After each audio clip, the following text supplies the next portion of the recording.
Assalamualaikum warahmatullahi wabarakatuh. Alhamdulillah, tidak pernah berhenti lisan kita memuji dan memuji Allah atas segala nikmat yang Allah berikan kepada kita.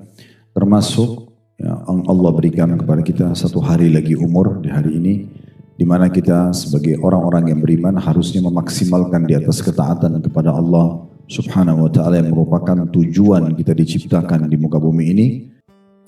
Baik, kita melanjutkan bedah buku kita Riyadhus Shalihin, ditulis oleh Imam Nawawi rahimahullah, dan kita masih di sekitar solat tentunya.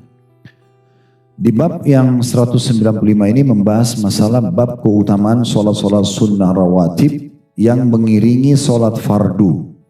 Jadi rawatib sudah diterjemahkan sebenarnya di sini ya, yang solat sunnah yang mengiringi solat fardu, dan penjelasan tentang yang paling sedikit, paling sempurna dan pertengahan di antara keduanya.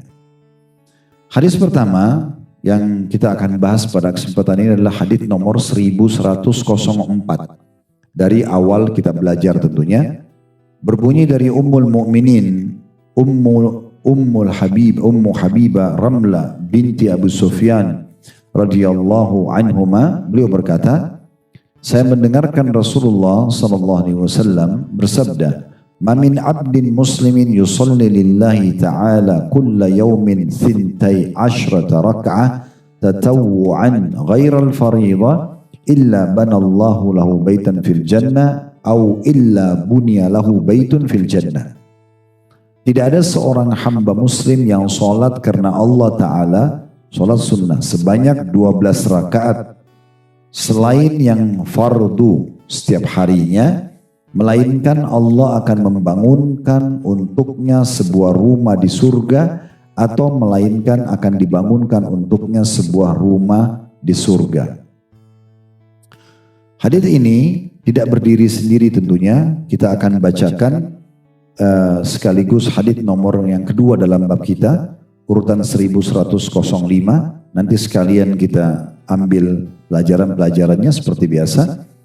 Hadits ini berbunyi nomor 1105 dari Ibnu Umar radhiyallahu anhuma, dia berkata, "Shallaitu ma'a Rasulillah sallallahu alaihi wasallam rak'ataini qabla adh-dhuhri wa rak'ataini ba'daha wa rak'ataini ba'da al-jum'ah wa rak'ataini ba'da al-maghrib wa rak'ataini ba'da al-isya."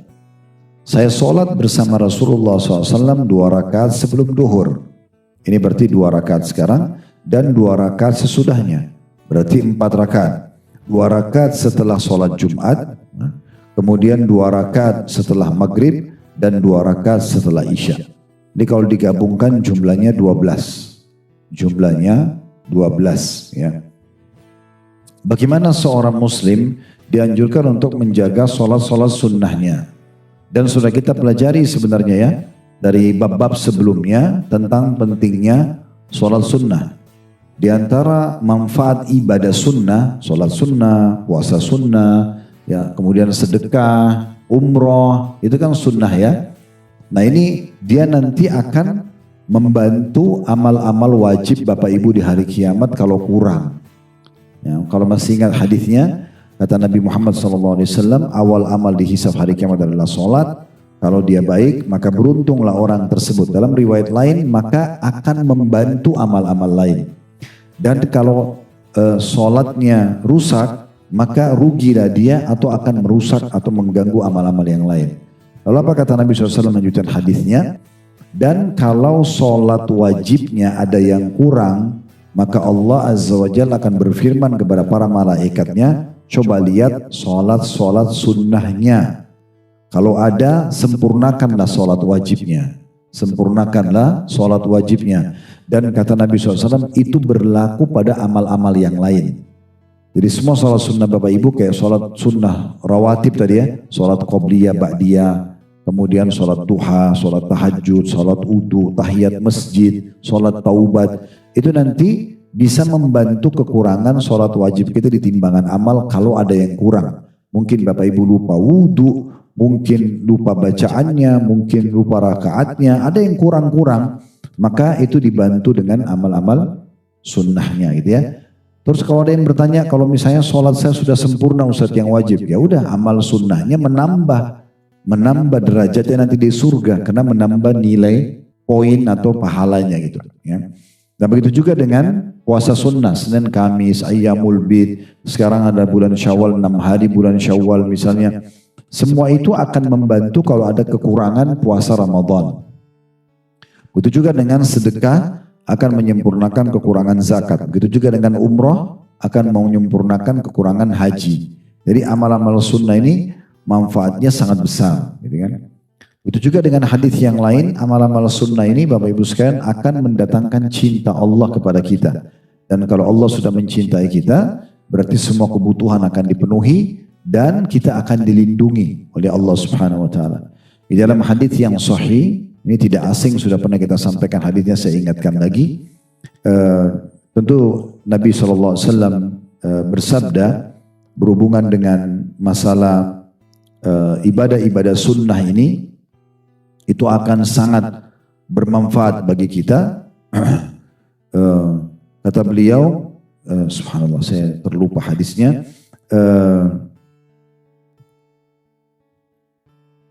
Baik, nanti kalau saya teringat ya. Tapi Nabi SAW mengingatkan di dalam hadis itu bagaimana amal-amal sunnah itu betul-betul akan sangat membantu amal dan mendatangkan rasa cinta Allah Subhanahu Wa Taala. Oh ya, hadisnya begini. Kata Nabi SAW, Allah berfirman, la yazalu abdun yataqarrabu ilayya bin nawafil hatta uhibbu. Seorang hamba terus mendekatkan diri kepadaku dengan amal-amal sunnah sampai aku mencintainya. Fa idza ahbabtuhu, kalau saya sudah mencintai dia, kuntu lahu sam'u alladhi yasma'u bihi, aku akan menjaga pendengaran yang dia gunakan untuk mendengar, wa basara alladhi yubsiru bihi, dan matanya yang dia gunakan untuk melihat, wa yaduhu alladhi yabtishu bihi, dan tangannya yang dia gunakan untuk memegang, wa rijluhu alladhi yamshi alaihi, dan kaki yang dia gunakan untuk melangkah. Ya, dalam riwayat lain, kalau dia berdoa kepadaku, aku akan kabulkan, gitu kan? Dan kalau dia punya hajat, aku akan penuhi. Jadi dari hadis ini kita lihat bagaimana manfaatnya ibadah sunnah itu mendatangkan cinta Allah Subhanahu Wa Taala, dan akhirnya Allah akan menjatahkan perlindungannya kepada kita. Mata, telinga, tangan, kaki tadi semua itu akan dijaga oleh Allah Subhanahu Wa Taala dari pelanggaran-pelanggaran. Baik, kita masuk sekarang faedah keempat dari hadis, adanya anjuran untuk mengikutkan sholat wajib dengan sholat-sholat sunnah, baik sebelum atau sesudah.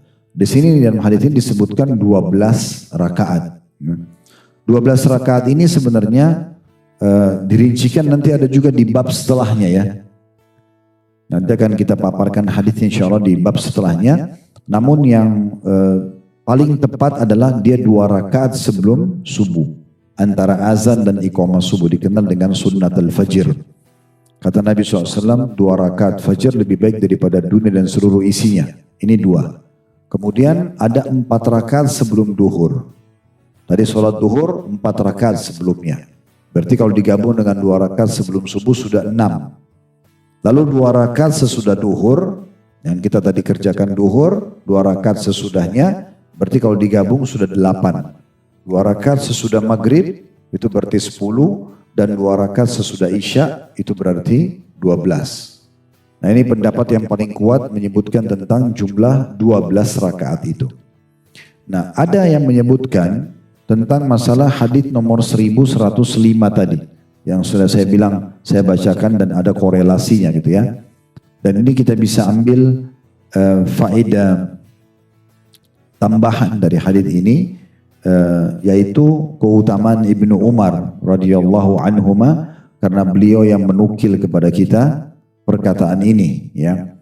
Beliau mengatakan, saya sholat bersama Rasulullah SAW 2 rakaat sebelum duhur, 2 rakaat sesudahnya, 2 rakaat sesudah Jumat, 2 rakaat sesudah maghrib, dan 2 rakaat sesudah isya. Nah ada sebagian pendapat yang mengatakan 12 rakaat adalah hadis ini, karena jumlahnya juga 12 rakaat. Jumlahnya juga 12 rakaat. Jadi disebutkan sebelum duhur 2, sesudah duhur 2 berarti 4, sesudah Jumat 2 berarti 6, sesudah maghrib 2 berarti 8 ya. 10 di sini berarti.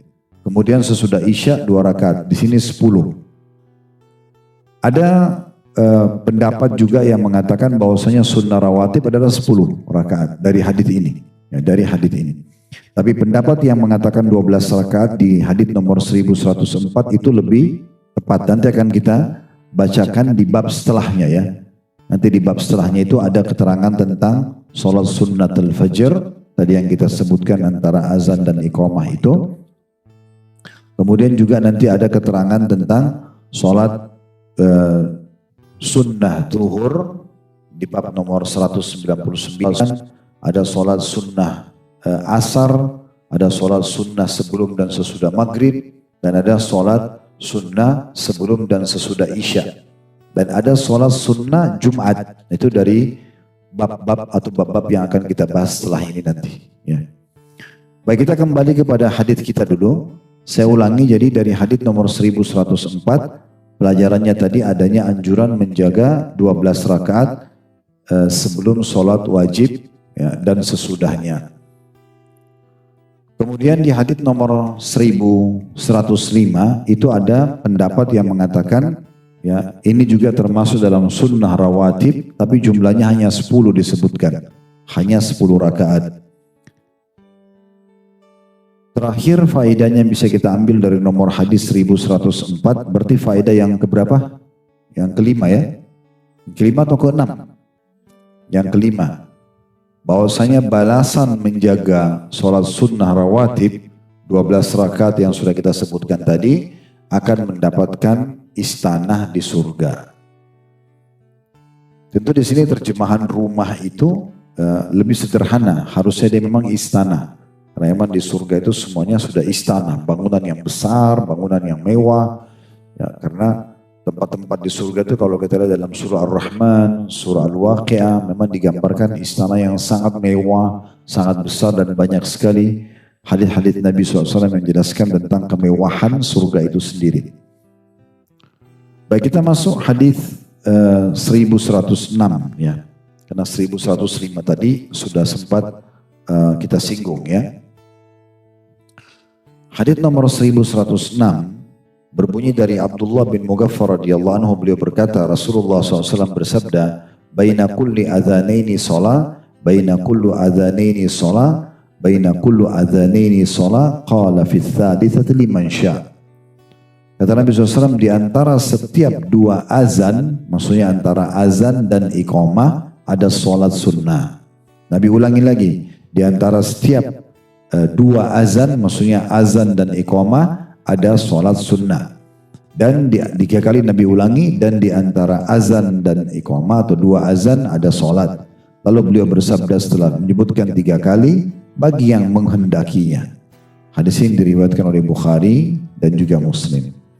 Hadis ini termasuk hadis yang digunakan oleh ulama untuk membantah ada orang yang mengatakan tidak ada qobliyah maghrib. Kalau Bapak Ibu pernah masuk masjid, biasanya azan langsung iqamah. Karena mereka pikir tidak ada sholat qobliyah maghrib. Padahal sebenarnya hadis ini sudah cukup menjelaskan kepada kita, antara azan dan iqamah semuanya ada sholat sunnah. Sekaligus tentunya memberikan pelajaran kepada kita juga, bahwasanya adanya anjuran habis sholat, habis azan, tidak ada aktivitas lain kecuali 2, sholat dan berdoa. Itu saja, karena dua-duanya ada dalilnya. Di sini hadis menjelaskan antara azan dan iqamah ada sholat. Kita ada penekanan masalah sholat. Ada hadis yang lain, doa sangat jarang ditolak antara azan dan iqamah. Berarti ini aktivitasnya. Jangan kerjakan yang lain. Ya. Jadi kalau walaupun misalnya Bapak Ibu, saya mau baca Quran Ustaz. Baca Quran dibaca nanti setelah sholat fardu misalnya.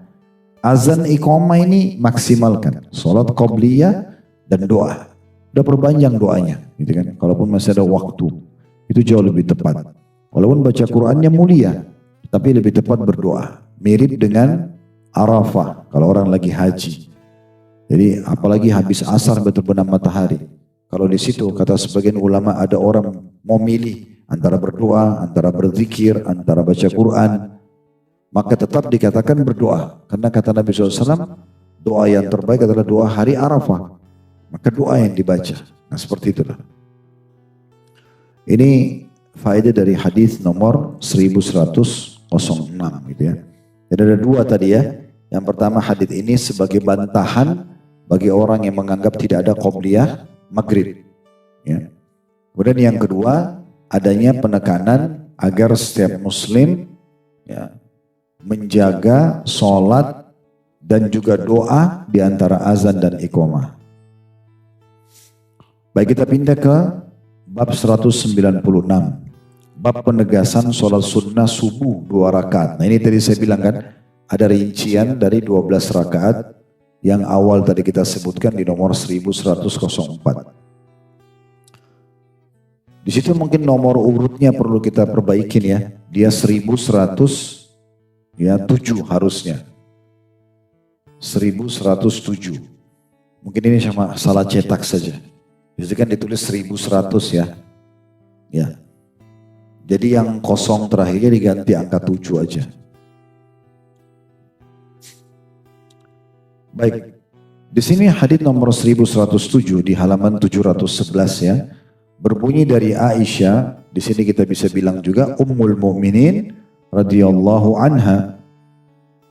Anna Nabiy sallallahu alaihi wasallam kana la yadau arba'an qabla adh-dhuhri wa rak'ataini qabla al-ghadat. Bahwa Nabi sallallahu alaihi wasallam tidak pernah meninggalkan salat 4 rakaat sebelum duhur dan 2 rakaat sebelum subuh. Diriwayatkan oleh Imam Bukhari. Dari hadis ini kita ambil pelajaran yang pertama, kedudukan Ummul Mukminin Aisyah radhiyallahu anha, karena beliau yang menyampaikan kepada kita tentang hadis ini. Jadi bukan seperti hadis Ummu Habibah tadi ya. Ummu Habibah mengatakan saya mendengarkan Nabi. Itu kan berarti dia nukil dari Nabi. Kalau ini Aisyah mengatakan dia menceritakan apa yang dia lihat dari Nabi. Kalau kebiasaan Nabi itu tidak pernah meninggalkan 4 rakaat sebelum duhur dan 2 rakaat antara azan dan iqamah subuh. Di sini kedudukan Aisyah radhiyallahu anha. Kemudian yang kedua, pentingnya seorang muslim menjaga 4 rakaat sebelum sholat duhur. 4 rakaat sebelum sholat duhur. Kemudian pelajaran ketiga, pentingnya seorang muslim menjaga 2 rakaat sebelum subuh, ya, atau sunnatul fajr. Selanjutnya itu juga masih ada salah cetak gitu ya. Masih 1100 ya hadisnya. Itu Bapak Ibu tulis 1108, setelahnya 1109 gitu ya. Itu double ditulis 1122-nya gitu.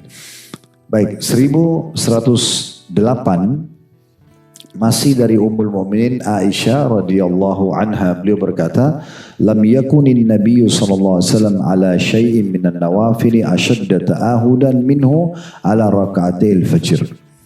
Nabi SAW tidak pernah menjaga sholat sunnah melebihi perhatian beliau secara khusus ya kepada 2 rakaat sebelum subuh.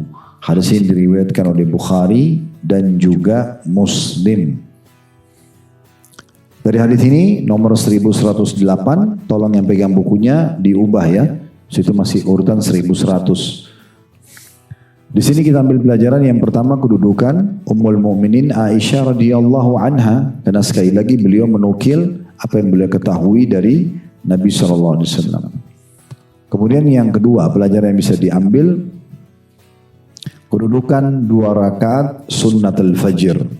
Kedudukan 2 rakaat sunnatul fajr atau yang dikerjakan antara azan dan iqamah subuh ya. Karena dikatakan bahwasanya Nabi SAW tidak pernah memiliki perhatian yang lebih kuat dibandingkan perhatian beliau dalam menjaga 2 rakaat sunnatul fajr. Berarti menandakan sholat ini punya kedudukan secara khusus gitu ya. Usahakan kita mengerjakan. Bahkan dalam sebuah riwayat disebutkan bahwasanya Nabi SAW pernah melakukan satu perjalanan Bapak Ibu sekalian.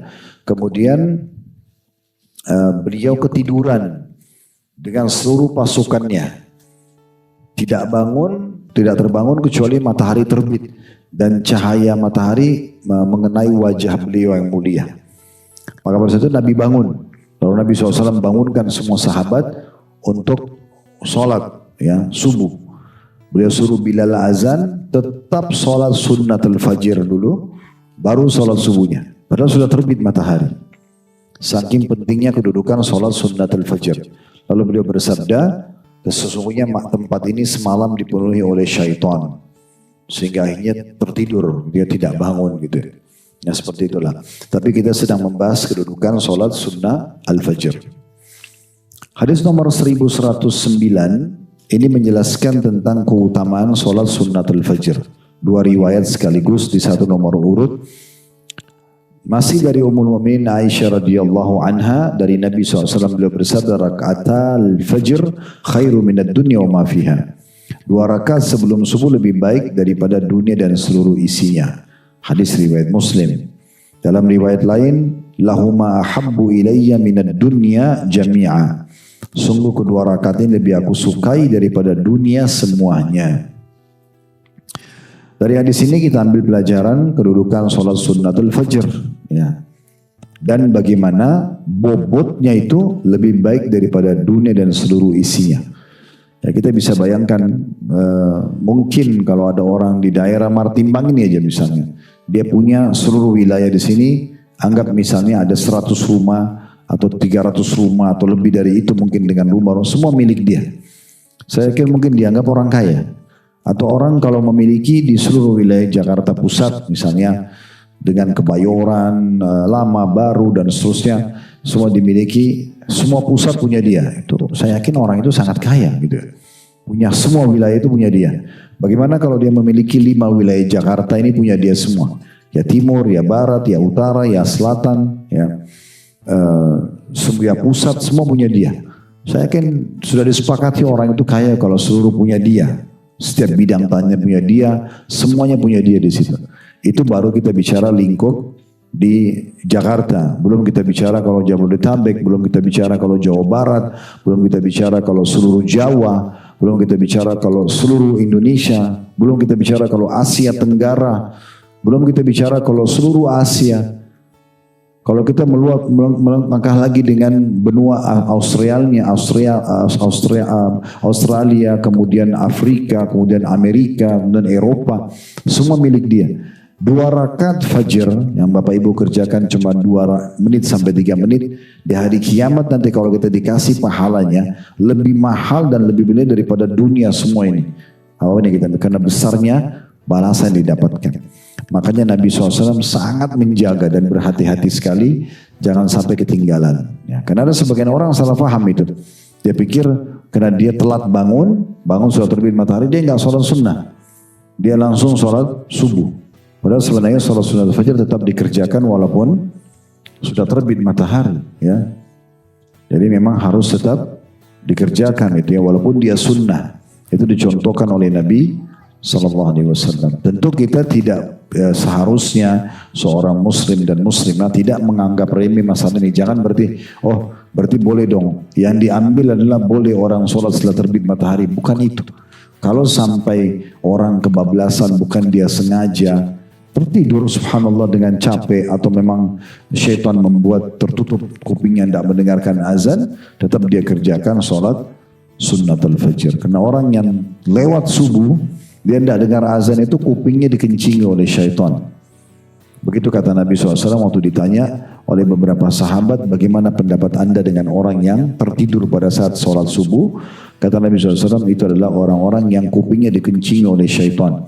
Maka sebelum tidur wudu, berzikir, balik sisi kanan, berdoa sama Allah.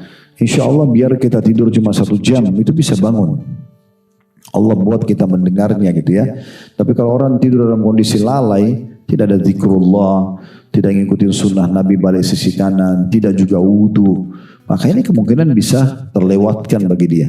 Dan kita tahu hadis Nabi SAW, siapa yang sholat subuh, ya dalam riwayat lain berjamaah, maka dia berada di bawah lindungan Allah sampai tentu besok lagi ya.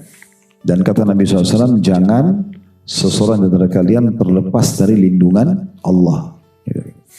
Baik, hadis terakhir dalam bab kita, ini sudah benar urutannya 1110. Ya. Dari Abu Abdullah ya, Bilal bin Rabah radhiyallahu anhu muadzin Rasulullah sallallahu alaihi wasallam annahu ata Rasulullah sallallahu alaihi wasallam liyu'dzinahu bi salatil ghadat فشغلت عائشة بلالا بأمر سألته عنه حتى أصبح جدا Faqala Bilalun fa'adhanahu bis-salah وتابع آذانه فلم يخرج رسول الله صلى الله عليه وسلم فلما خرج صلى بالناس فأخبره أن عائشة شغلته بأمر سألته عنه حتى أصبح جدا وأنه أبطأ عليه بالخروج فقال يعني النبي صلى الله عليه وسلم إني كنت ركعت ركعتي الفجر فقال يا رسول الله إنك أصبحت جدا فقال لو أصبحت أكثر مما أصبحت لركعتهما وأحسنتهما وأجملتهما. Bahwasanya Bilal, muadzin Nabi SAW, mendatangi Rasulullah SAW untuk memberitahukan beliau tentang sholat subuh. Namun ternyata Aisyah menyibukkan Bilal dengan sesuatu yang dia tanyakan kepada Bilal hingga subuh terlihat terang. Kemudian Bilal berdiri memberitahukan beliau tentang sholat subuh dan mengulangi pemberitahuannya. Tetapi Rasulullah SAW tidak langsung keluar. Ketika beliau keluar, beliau mengimami orang-orang sholat. Lalu Bilal memberitahukan Nabi SAW bahwa Aisyah telah menyibukkannya dengan sesuatu yang dia tanyakan kepadanya hingga subuh terlihat terang. Dan beliau agak terlambat keluar. Maka beliau, maksudnya Nabi SAW bersabda, sesungguhnya aku tadi sholat 2 rakaat fajar. Lalu Bilal bertanya, wahai Rasulullah, Anda melakukannya padahal subuh sudah terlihat terang. Maka beliau sallallahu alaihi wasallam mengatakan, seandainya waktu subuh terlihat lebih terang dari ini, niscaya aku akan tetap sholat 2 rakaat fajar. Aku akan membaguskan dan melakukannya sebaik-baiknya. Hadis ini diriwayatkan Abu Daud dengan sanad hasan. Hadis ini memberikan pelajaran kepada kita yang pertama, kedudukan Bilal radhiyallahu anhu, dan salah satu adab yang baik kalau kita menyebutkan profesinya. Di sini dikatakan muadzin Nabi SAW, karena memang beliau Nabi pilih khusus menjadi muadzin. Dan itu ada syarat-syarat jadi muadzin ya. Dia harus tahu waktu sholat, suaranya juga harus indah. Jadi waktu awal-awal Bapak Ibu sekalian hijrah Nabi SAW ke Madinah, dan waktu itu belum ada azan, masih orang cuma melihat waktu ya, seperti subuh kalau sudah mulai terlihat masuk subuh, langit ada cahaya lebih terang dari yang gelap. Biasanya kalau malam gulita maka orang sholat itu kan, dipanggil untuk datang sholat duhur, asar, mereka dari waktu. Nah sampai Nabi SAW mengatakan, coba carilah sesuatu yang bisa dipakai untuk memanggil sholat kalian.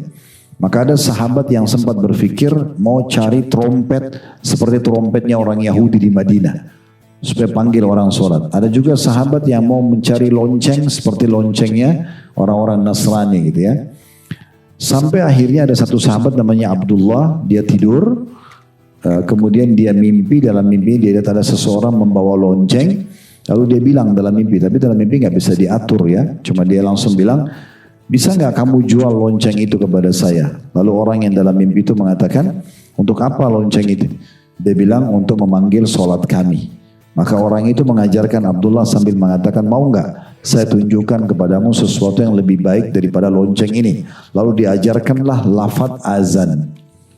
Nah itu dalam beberapa penjelasan ulama itu adalah malaikat yang datang mengajarkan kepada Abdullah dalam mimpinya. Yang jelas dia terbangun lalu dia melapor kepada Nabi SAW, ya Rasulullah saya mimpi begini. Kata Nabi SAW, sungguh mimpi yang baik. Tapi Nabi bilang, ajarkan lafaz azan itu kepada Bilal, karena Bilal lebih indah suaranya dari kamu. Jadi syaratnya harus muadzin itu suaranya bagus, manggil orang gitu ya, untuk panggil sholat. Nah seperti itulah.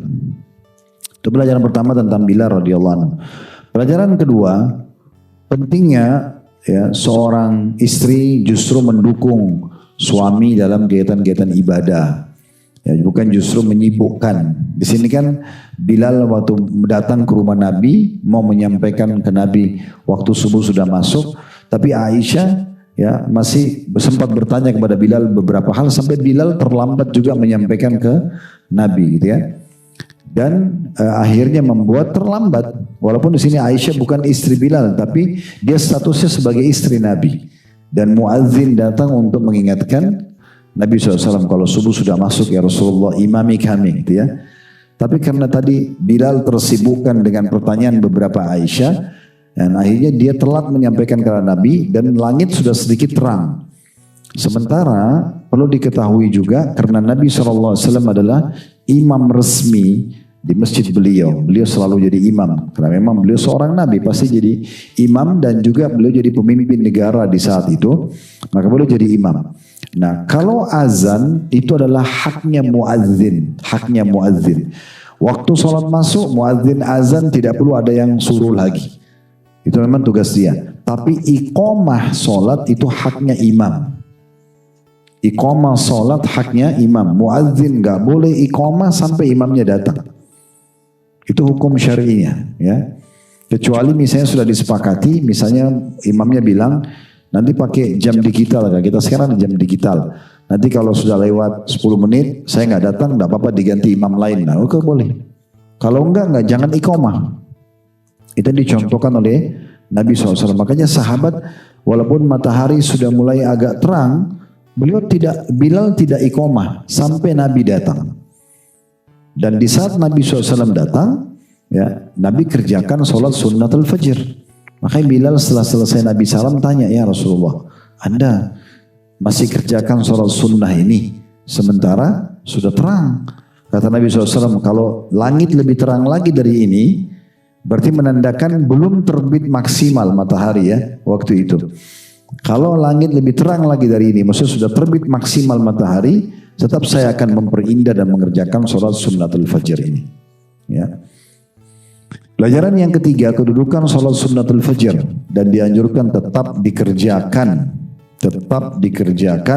ya, walaupun dianggap waktunya kepepet, gitu ya, walaupun dianggap waktunya kepepet, gitu. Ini termasuk bagian yang harus diperhatikan, walaupun matahari sudah mulai terbit atau tadi sudah kita jelaskan, ya. Kita akan masuk ke bab 197. Namun ini hampir semua hadisnya akan saya bacakan secara bersamaan. Ada beberapa hadis dari nomor 1111, 1112 sampai 1116. Kenapa kita baca secara bersamaan nanti, maksudnya sekaligus, karena memang ini semua menjelaskan tentang sholat sunnatul fajr. Sehingga kita tutup bahasan kita dengan bab ini tentunya, ya. Bab 197 meringankan 2 rakaat fajr. Penjelasan tentang apa yang dibaca pada keduanya dan penjelasan waktunya. Berarti khusus bab ini tentang sholat sunnatul fajr. Hadis nomor 1111 berbunyi dari Aisyah radhiyallahu anha anna Rasulullah sallallahu alaihi wasallam kana yusalli rak'ataini khafifataini bainan nida'i wal iqamati min salati subhi. Bahwa Rasulullah SAW selalu sholat 2 rakaat ringan antara azan dan iqamah dari sholat subuh. Hadis ini diriwayatkan oleh Bukhari Muslim. Muttafaqun alaih, itu Bapak Ibu artinya Bukhari Muslim. Dalam satu riwayat milik mereka berdua, maksudnya milik Bukhari dan Muslim, yusalli raka'atail fajr fayukhaffifuhuma hatta aqul hal qara'a fihima bi ummil Qur'an. Beliau SAW mengerjakan 2 rakaat fajr. Beliau meringankan keduanya hingga saya sempat berkata, apakah beliau sempat membaca Al-Fatihah pada keduanya? Dalam riwayat Muslim, karena yusalli raka'atail fajr idza sami'a al-adzan wa yukhaffifuhuma. Bahwasanya Nabi SAW segera mengerjakan salat sunnatul fajr atau 2 rakaat salat fajr setelah mendengar azan dan meringankan keduanya. Dalam riwayat lain, idza tala'al fajr, apabila telah terbit fajar. Riwayat ini, ya, juga dikuatkan dengan riwayat nomor 1112, mirip-mirip soalnya. Dari Hafsah radhiyallahu anha ummul mukminin juga, anna Rasulullah sallallahu alaihi wasallam kana idza adzana al-muadzinu lis-subhi wa bada as-subhu shalla rak'ataini khafifatain. Bahwa Rasulullah SAW apabila muadzin telah mengumandangkan azan subuh dan subuh telah nampak, beliau salat 2 rakaat ringan. Diriwayatkan oleh Bukhari Muslim. Dalam riwayat Imam Muslim, karena Rasulullah SAW idza tala'a al-fajru la yusalli illa rak'ataini khafifatain. Apabila telah terbit fajar, Rasulullah SAW tidak salat melainkan 2 rakaat ringan, Ya. Kalau kita mau ambil pelajaran dulu dari 2 buah hadis ini bisa juga ya. Pelajaran yang bisa kita ambil yang pertama tentu dari hadis nomor 1111, kedudukan Ummul Mukminin Aisyah radhiyallahu anha. Dan dari hadis nomor 1112 itu adalah kedudukan Ummul Mukminin Hafsah radhiyallahu anha. Karena dua-duanya menukil dari Nabi sallallahu alaihi wasallam atau apa yang mereka tahu tentang Nabi sallallahu alaihi wasallam. Pelajaran yang ketiga yang bisa diambil, pelajaran pertama kedudukan Aisyah radhiyallahu anha, yang kedua kedudukan Hafsah radhiyallahu anha. Yang kedua, bagaimana kedudukan salat sunnatul fajr dan bagaimana Nabi SAW sangat peduli dalam mengerjakan 2 rakaat salat ini. Dan salat ini dikerjakan antara azan dan iqamah. Ini sekaligus membantah pernyataan sebagian orang kalau salat sunnatul fajr dikerjakan sebelum azan subuh. Semua riwayat ini menyebutkan Nabi kerjakan setelah azan, gitu kan. Pelajaran ketiga, pentingnya seseorang muslim juga meringankan salat sunnatul fajrnya. Meringankan di sini bukan berarti juga menganggap remeh dan tidak memberikan haknya. Tetap harus jaga khusyuan, konsentrasi gerakannya, ya, kemudian juga bacaannya. Cuma memang yang dimaksud dengan ringan nanti dijelaskan di hadis-hadis setelahnya, bahwasanya rakaat pertama membaca setelah Al-Fatihah Al-Kafirun dan rakaat kedua setelah Al-Fatihah Al-Ikhlas. Makanya dianggap ringan. Ya, ringannya itu karena pendek juga bacaan ini. Nah, ini pelajaran yang bisa diambil dari hadis 2 buah hadis 111 dan 112. 113-nya dari Ibnu Umar radhiyallahu anhu, beliau berkata, karena Rasulullah SAW yusalli minal laili masna wa yutir bi rak'atin min akhiril lail wa yusalli rak'ataini qabla salatil ghadati wa ka'annal adzan bi udhunaihi. Rasulullah SAW salat malam 2 rakaat dan berwitir dengan 1 rakaat di akhir malam, dan sholat 2 rakaat sebelum sholat subuh, seolah-olah azan masih ada di kedua telinga beliau. Diriwayatkan oleh Bukhari dan juga Muslim. Dari sini langsung aja kita ambil pelajaran. Yang pertama, kedudukan Abdullah bin Umar radhiyallahu anhuma. Abdullah dan Umar dua-duanya sahabat, kita bilang radhiyallahu anhuma. Kemudian yang kedua, pelajarannya bisa diambil tentang sifat sholat malamnya Nabi. Jadi yang rutin Nabi kerjakan adalah 2 rakaat salam, 2 rakaat salam, 2 rakaat salam, terus begitu sampai 2 rakaat pertama witir. Lalu beliau tutup dengan 1 rakaat witir. Jadi 2, 8 tambah witir 2 lagi berarti 10 sampai 1 rakaat witir, setelah itu jadi 11. Ini yang paling sering dikerjakan oleh Nabi. Dan dari hadits ini juga sebagian ulama ada yang berpendapat mengatakan tidak ada batas dari jumlah rakaat sholat malam. Jadi ada yang mau kerjakan 11 boleh, ada yang mau 13 boleh, ada orang mau lebihkan boleh, ya. Kemudian pelajaran selanjutnya, pelajaran yang ketiga yang bisa kita ambil tentang kedudukan 2 rakaat sholat sunnah al-fajr dan dikerjakan setelah azan.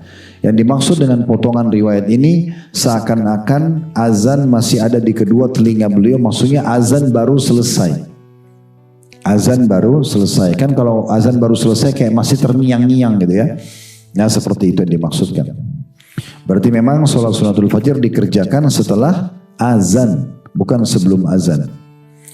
Baik, hadits nomor 1114 dari Ibnu Abbas radhiyallahu anhuma, anna Rasulullah sallallahu alaihi wasallam kana yaqra fi rak'atil fajr fil ula minhuma qulu amanna billahi wa ma unzila ilaina al-ayah allati fil Baqarah wa fil akhirah minhuma amanna billahi washhad bi anna muslimun.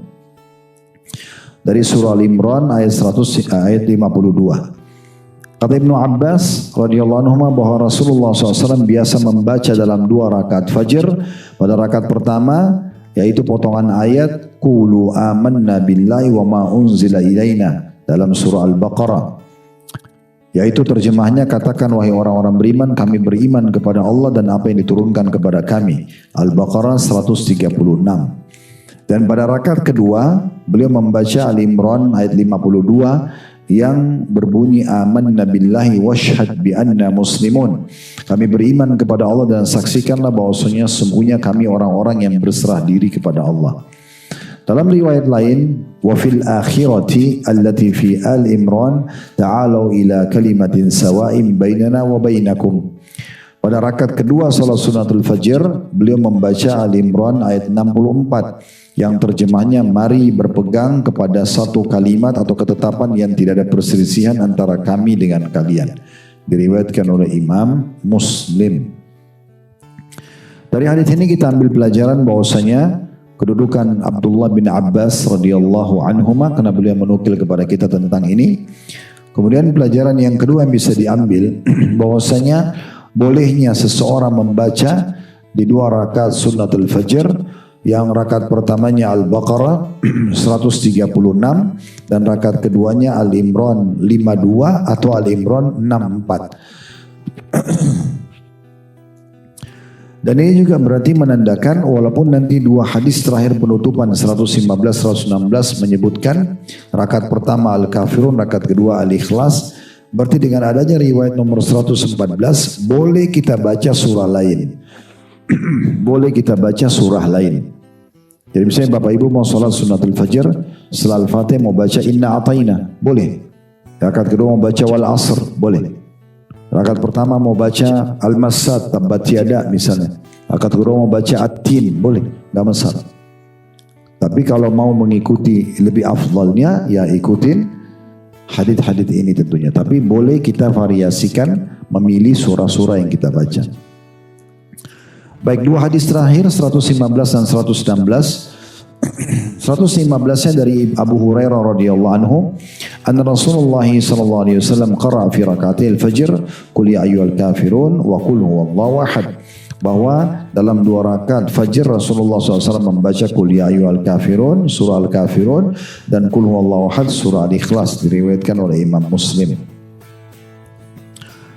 Riwayat nomor 1116 ini mirip dengan di atas, cuma beda lafaz. Dari Ibnu Umar radhiyallahu anhu, beliau berkata, di sini dikatakan ramaktu Nabiyya sallallahu alaihi wasallam syahra fakana yaqra fi rak'atay qabla al-fajr qul ya ayyuhal kafirun wa qul huwallahu ahad.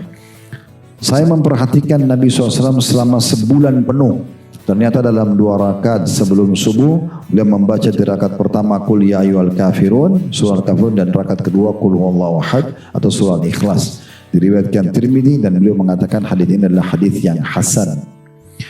Dari 2 riwayat ini 1115-1116, pelajaran pertama kedudukan Abu Hurairah radhiyallahu anhu, karena di sini di nomor 1115 yang menukil kepada kita Abu Hurairah radhiyallahu anhu. Pelajaran kedua dari nomor 1116 kita gabungkan ya, yaitu kedudukan Ibnu Umar radhiyallahu anhuma, karena beliau menceritakan juga kepada kita kronologis hadis ini. Pelajaran ketiga dari hadis nomor 1115 dulu, bahwasanya Nabi SAW yang membaca di 2 rakaat fajr, rakaat pertama Al-Kafirun, rakaat kedua Al-Ikhlas. Pelajaran keempat, pentingnya dari hadits nomor 116, pentingnya seorang muslim belajar bukan hanya dari teori penyampaian. Misalnya ada guru menyampaikan kepada Bapak Ibu begini dan begitu misalnya, tetapi juga kita belajar dari sikap, perilaku. Ya, para ulama-ulama kita itu kadang-kadang mereka melakukan hal-hal yang mungkin kita tidak tahu secara teori, tapi mereka mengerjakannya gitu ya. Makanya di dalam riwayat nomor 1116 Ibnu Umar mengatakan, saya memperhatikan Nabi selama 1 bulan, ternyata Nabi memang membaca dalam sunnatul fajr itu Al-Kafirun sama Al-Ikhlas gitu ya. Jadi kalau kita baca di sini sikap Abdullah bin Umar radhiyallahu anhu, bukan beliau dengar dari Nabi, tapi beliau lihat apa yang Nabi kerjakan. Nah seperti itulah.